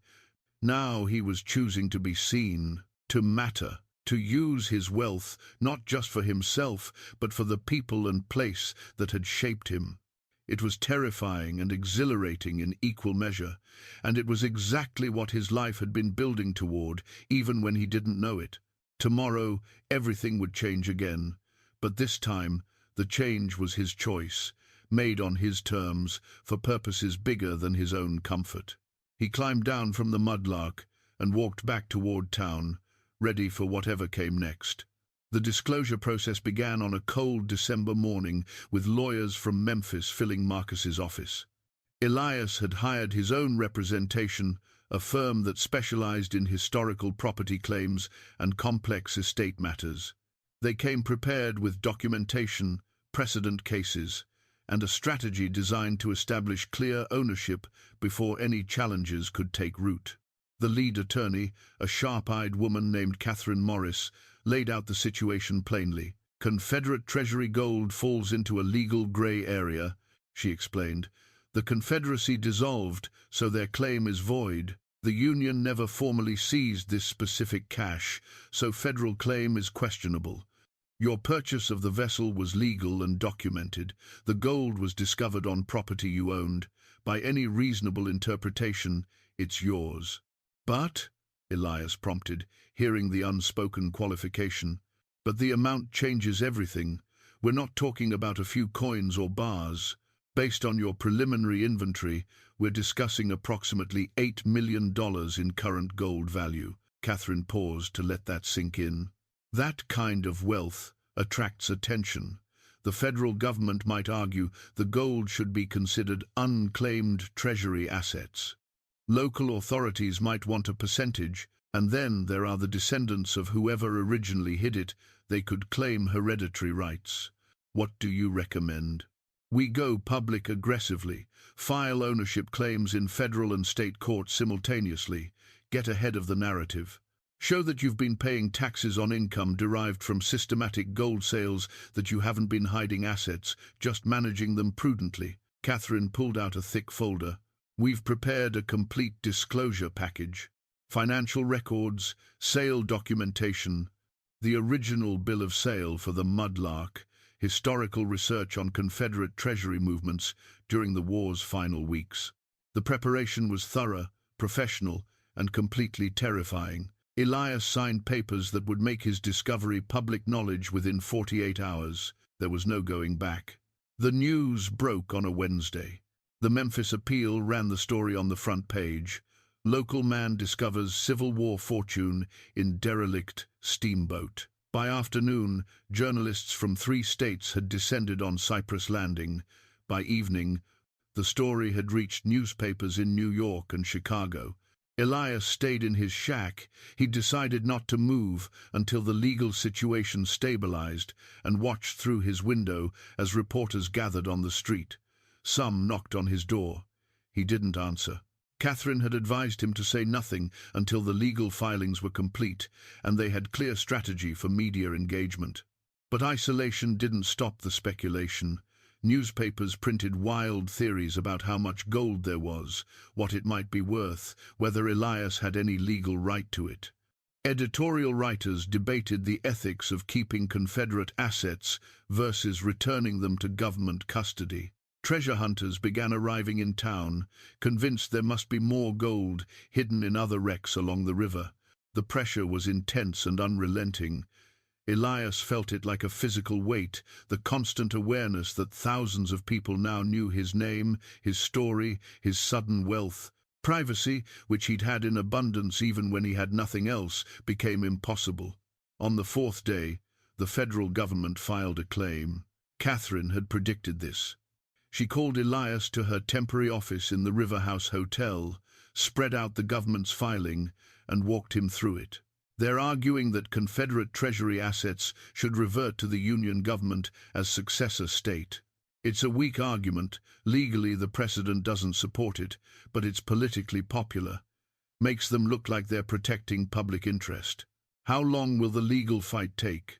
Months, possibly years. But here's the good news. While the ownership is in dispute, you can't sell more gold, but you also can't be forced to give it up. It becomes frozen assets until the courts decide, which means I can't use it to buy out Marcus's share of the company, Elias finished. Catherine nodded. Not directly, but there are other approaches. The solution came from an unexpected source. 3 days after the government filing, a banker from Street Louis arrived in Cyprus Landing requesting a meeting with Elias. His name was Theodore Wright, and he represented a consortium of private investors interested in what he called creative financing arrangements. They met in Catherine's office. Wright was a precise man in his 50s, carrying a leather portfolio and an air of calculated confidence. "Mr. Cole," he began, "your legal situation is complex but not unusual. Historical asset claims take time to resolve. However, the eventual outcome seems favorable based on precedent and the strength of your ownership documentation." He opened his portfolio. "My clients are prepared to offer you a loan secured against your gold holdings. Not the full value that would be imprudent given the legal uncertainty, but approximately 60%. That gives you immediate liquidity while the courts deliberate." Elias exchanged a glance with Catherine. "What's the interest rate?" 8% annually, with no payment due until the legal claim is resolved. If the courts rule against you and you lose the gold, the loan is forgiven. If you win, you repay principal and accrued interest. We're essentially betting on the legal outcome alongside you." It was a clever structure. Wright's clients would profit handsomely if Elias won his case, but they also absorbed the risk if he lost. For Elias, it meant access to capital now, when he needed it, to secure Marcus's share of the company before the railroad syndicate forced a decision. "How much could you loan against my holdings?" Wright consulted his papers. "Based on your attorney's preliminary inventory, we could extend $4 million within 2 weeks of agreement." $4 million. More than enough to buy out Marcus, fight off the syndicate challenge, and establish the company on terms that protected workers and community. It wouldn't be his money, not yet, but it would be money he could use. Catherine leaned forward. "We'd need to review your loan documents carefully, ensure there are no hidden clauses or problematic terms." "Of course," Wright agreed. "I'd expect nothing less." The negotiation lasted 6 hours. Catherine found and eliminated 3 problematic clauses, negotiated better terms on early repayment, and added protections against the loan being sold to third parties who might be less sympathetic to Elias's situation. When they finally signed the agreement, Elias felt a strange mix of relief and anxiety. He'd just committed to potentially millions in debt. But he'd also secured the means to complete his transformation from river rat coal to someone who could reshape his world on his own terms. The buyout of Marcus Webb's share happened in the same office where Elias had once been called to be reminded of his place. But now the dynamics had shifted completely. Marcus sat across from Elias as an equal, both men flanked by lawyers and accountants, negotiating the transfer of an empire that had defined Cyprus Landing for 3 generations. Marcus reviewed the offer terms one final time. $600,000 cash, transferred within 30 days, full release from all liabilities and obligations, a consulting role for 2 years if he wanted it, paid separately. "You're overpaying," Marcus said quietly. "I'm paying fair value," Elias corrected. "You built something worth preserving. That's worth compensating properly." Marcus signed the papers with a hand that trembled slightly, not from age or illness, but from the weight of ending something that had been his entire identity. When he finished, he set down the pen and looked at Elias with an expression that mixed relief and regret. "You know what's strange?" Marcus said. I spent my whole life looking down on men like you, men with nothing, scrambling for scraps. I thought wealth and power came from birth, from inheritance, from being smart enough to hold on to what your family built." He gestured at the signed documents. "But you proved me wrong. Real power comes from being willing to risk everything for what matters. You're giving me too much credit. I got lucky. Luck gave you opportunity. What you did with it, that was choice." Marcus stood, extending his hand. "Make this company into something I couldn't. Make it matter for people beyond just the owners." They shook hands, and Elias felt the symbolic weight of the moment. The man who'd once called him River Rat, who'd mocked his $2 purchase, who'd represented everything Elias could never have, was now passing that power to him willingly. The railroad syndicate responded to the ownership change by escalating their threats. They sent representatives to meet with Elias, confident they could intimidate a former dockworker more easily than they'd intimidated Marcus Webb. They were wrong. The meeting took place in the shipping company's main office. 3 men in expensive suits sat across from Elias, projecting the casual arrogance of people who'd always gotten what they wanted through pressure and money. "Mr. Cole," the lead negotiator began, "we respect your recent acquisition, but our offer stands. Sell to us now for $800,000, or watch as we build a facility that makes yours obsolete." Elias let the threat hang in the air for a moment. Then he pulled out his own documents. "I've done some research on your syndicate. You're leveraged heavily on railroad expansion bonds. Your profit margins depend on maintaining certain shipping volumes through consolidated hubs." He slid papers across the desk. "I've also been in talks with 4 other independent shipping companies along the river. We're forming a cooperative freight network. Combined, we can offer better rates and more flexible service than any single large hub." The negotiator's confidence flickered. "A cooperative of small operations can't compete with our infrastructure. Maybe not on infrastructure, but we can compete on relationships, local knowledge, and flexibility. We know these rivers, these towns, these customers in ways a distant syndicate never will." Elias leaned forward. "More importantly, I've secured contracts with 3 major manufacturers who prefer working with local operations. They'll pay slightly more to avoid being dependent on a monopoly provider." This was the gamble.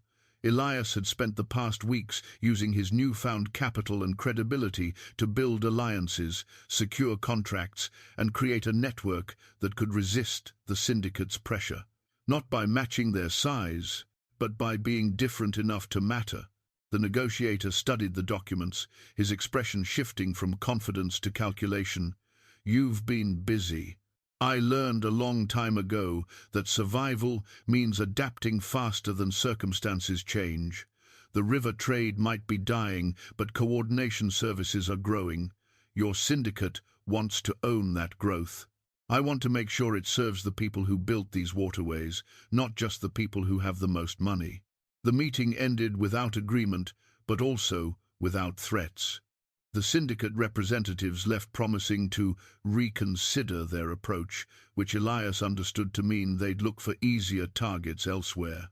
That evening, Elias stood on the docks watching the sun set over the Mississippi. The Mud-Lark was visible in the distance, still rotting in her mudbank, still holding the remainder of her hidden cargo. But she wasn't his secret anymore. She was part of a public story, a discovery that had transformed not just his life, but the lives of everyone connected to this waterfront. Sarah appeared beside him, carrying 2 cups of coffee. She handed him one without speaking, and they stood together in comfortable silence, watching the river flow past in colors of amber and gold. "Jimmy bought a house," she finally said. "Dutch enrolled in the logistics training program. Old Silas told me yesterday that for the first time in 50 years, he thinks maybe the docks have a future." "Maybe they do," Elias said. "Because of you. Because of gold that was hidden for 40 years, waiting for someone foolish enough to buy a worthless wreck." He sipped his coffee. "I was just the fool who happened to be there." Sarah smiled. "You were the fool who knew what to do with what you found.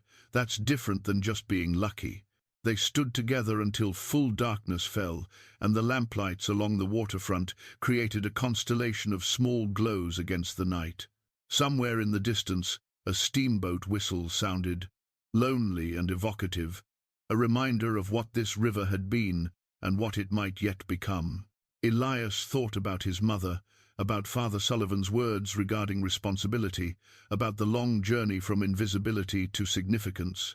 The gold had given him means, but purpose had come from remembering who he'd been and choosing to use his wealth to ensure others didn't have to stay there. It wasn't the ending he'd imagined when he first pried open that hidden compartment, but it was better than anything he could have planned. Richer in ways that had nothing to do with money, and more meaningful than mere comfort. Tomorrow would bring new challenges. The legal battle over the gold would continue. The cooperative freight network would need careful management. The syndicate might find new ways to pressure them. But tonight, standing on the docks where he'd spent 63 years being nobody, Elias Cole felt something he'd never experienced before. Not just success, but significance. Not just wealth, but worth. The river flowed past, indifferent and eternal, carrying its secrets and its commerce toward distant destinations. And Elias stood beside it, no longer invisible, no longer forgotten, ready for whatever came next. 6 months after the buyout, the federal court ruled in Elias's favor. The judge's decision was thorough and unambiguous. The gold had been legally salvaged from a vessel Elias had purchased through proper channels. Confederate treasury claims had dissolved with the Confederacy itself. No hereditary claims could be established without clear documentation of original ownership. The treasure belonged to Elias Cole, subject to standard capital gains taxation on any sales. The ruling made headlines again, though with less hysteria than the initial discovery. Elias paid his taxes, repaid Theodore Wright's loan with interest, and found himself in the strange position of being genuinely wealthy in a way that was now completely legal and documented. But wealth, he'd learned, was just a tool. What mattered was what you built with it. The Cyprus Landing Shipping Company thrived under his leadership. The cooperative freight network he'd established grew to include 12 independent operations along the Mississippi and its tributaries. They didn't dominate the market, but they carved out a sustainable niche in specialized services, local knowledge, and flexible customer relationships that large syndicates couldn't match. The worker training programs expanded. Men who'd spent their lives doing back-breaking labor learned logistics, accounting, and coordination skills that would keep them employed as the river trade continued evolving. The profit-sharing plan meant that company success translated into better lives for the people doing the actual work. The Property Purchase Fund helped 37 families buy homes in the first year alone. Renters became owners. Transient workers put down roots.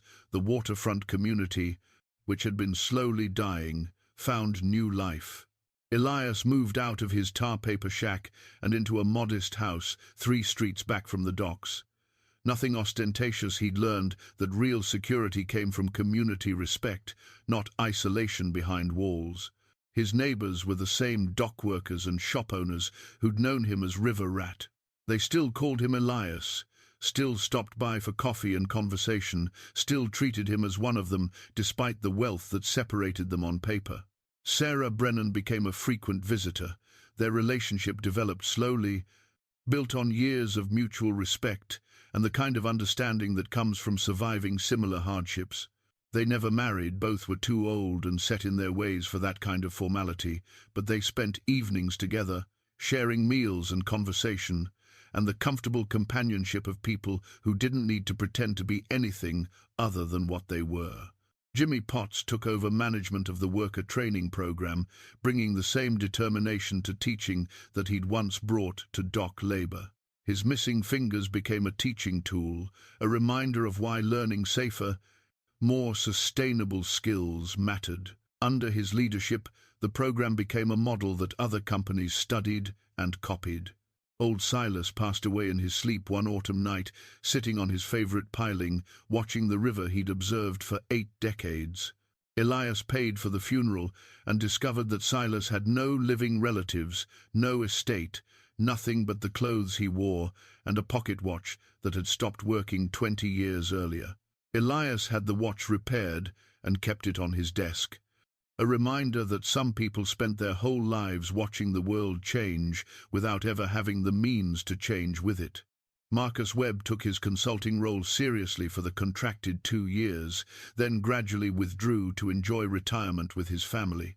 He and Elias maintained a cordial relationship built on mutual respect for what each had brought to their partnership. They'd never be friends, exactly too much history, too many differences, but they'd become something more valuable, colleagues who understood each other's worth.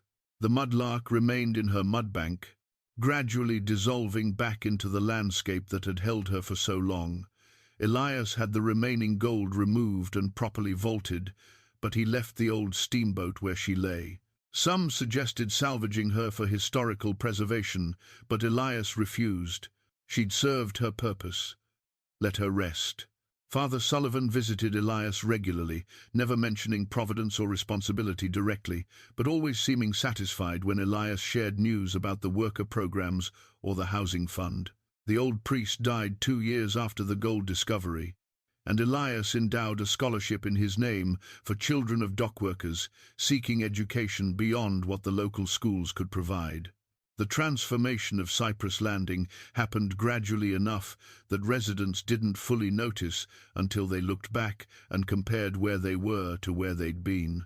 The waterfront still struggled. Dying industries don't reverse their decline just because one man got lucky, but it struggled with dignity now, with hope, with the sense that the future held possibilities beyond just slower deterioration. Elias celebrated his 65th birthday, surrounded by people who'd once ignored him and now called him friend. The gathering was held in the new community center he'd funded, a modest building that served as meeting space, training facility, and social hub. Jimmy gave a toast. Sarah baked a cake. Dutch presented him with a plaque that read, "To the man who proved that finding treasure means nothing compared to knowing what to do with it." That night, Elias walked down to the river alone, as he often did when he needed to think. He stood on the dock where he'd spent so many years hauling cargo for pennies and looked out at the dark water flowing past. His mother had believed in providence. Father Sullivan had believed in responsibility. Elias had come to believe in something simpler. That opportunity was random, but what you did with it revealed character. The gold could have bought him a mansion, a life of ease in some distant city, isolation from the poverty he'd known for 6 decades. Instead, it had bought him community, purpose, and the profound satisfaction of using wealth to create dignity for others.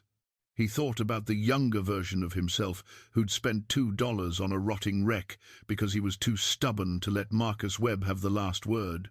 That decision, made from pride and spite and desperate hope, had changed everything, not just for him, but for hundreds of people whose lives intersected with his own. The river flowed past, patient and eternal, carrying new cargo and old secrets toward the Gulf. Somewhere in the darkness, the Mud-Lark sat in her mudbank, her boards dissolving into sludge, her story fading into legend. But the impact of what she'd hidden, the fortune that had been waiting 40 years for someone to find it, would echo forward through generations. Elias Cole had been invisible for 63 years. Now he was visible, significant, someone who mattered in ways that had nothing to do with money and everything to do with how he'd chosen to use the opportunity that chance had provided. It was enough, more than enough.